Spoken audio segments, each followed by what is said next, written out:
ഈ ഉടുപ്പ് കാണുമ്പോൾ ചിലപ്പോൾ നിങ്ങൾ വിചാരിക്കും ഇതെന്താ ഇങ്ങനെ ഇരിക്കണേ, ഇതിലെന്തൊക്കെയോ മിസ്റ്റേക്ക് ഉണ്ടല്ലോ എന്ന്. ഉണ്ടാകും. കാരണം എന്താണെന്നറിയോ, ഇത് ഞാൻ തയ്ച്ചത് ഞാനാണ് കേട്ടോ. എൻ്റെ കുട്ടിക്കുറുമ്പി എന്നോട് പറഞ്ഞേ, അമ്മേ എനിക്ക് ഒരു കൈ ഫുള്ളായിട്ടുള്ളതും ഒരു കൈ ഇല്ലാത്ത ടൈപ്പായിട്ട് തയ്ച്ചു തരാൻ പറഞ്ഞു. അപ്പോൾ എനിക്കിതിനെപ്പറ്റി വലിയ ധാരണയൊന്നും ഉണ്ടായില്ല കേട്ടോ.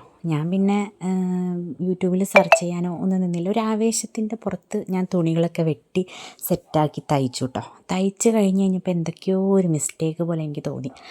അതിന് ശേഷം ഞാൻ യൂട്യൂബിൽ സെർച്ച് ചെയ്ത് കഴിഞ്ഞപ്പോൾ എനിക്ക് മനസ്സിലായി ഇതിങ്ങനെയല്ല തയ്ക്കേണ്ടത്, ഇത് വേറെ രീതിയിലാണ് തയ്ക്കേണ്ടതെന്ന്.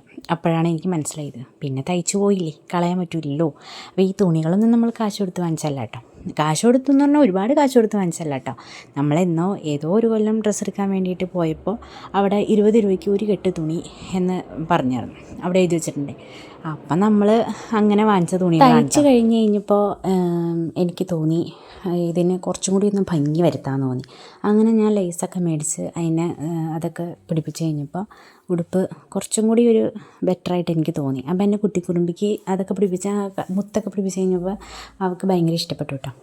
അപ്പോൾ അതുകൊണ്ട് തന്നെ ആ വൃത്തികേട് അങ്ങോട്ട് മാറിക്കിട്ടി. പെട്ടെന്ന് നോക്കുമ്പോൾ ആ ഒരു വൃത്തികേട് ഇപ്പോൾ നമ്മൾ പെട്ടെന്ന് നോക്കുമ്പോൾ ആ വർക്കിലേക്കായിരിക്കുമല്ലോ ശ്രദ്ധിക്കണേ. അപ്പോൾ അത് കാരണം കൊണ്ട് തന്നെ ആ വൃത്തികേട് അങ്ങോട്ട് മാറിക്കിട്ടി.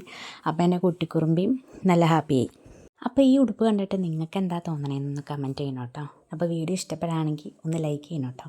അതുപോലെ വീഡിയോ ഇതാദ്യമായിട്ട് കാണണമെങ്കിൽ ചാനലൊന്ന് സബ്സ്ക്രൈബ് ചെയ്യാനും മറക്കരുത് കേട്ടോ.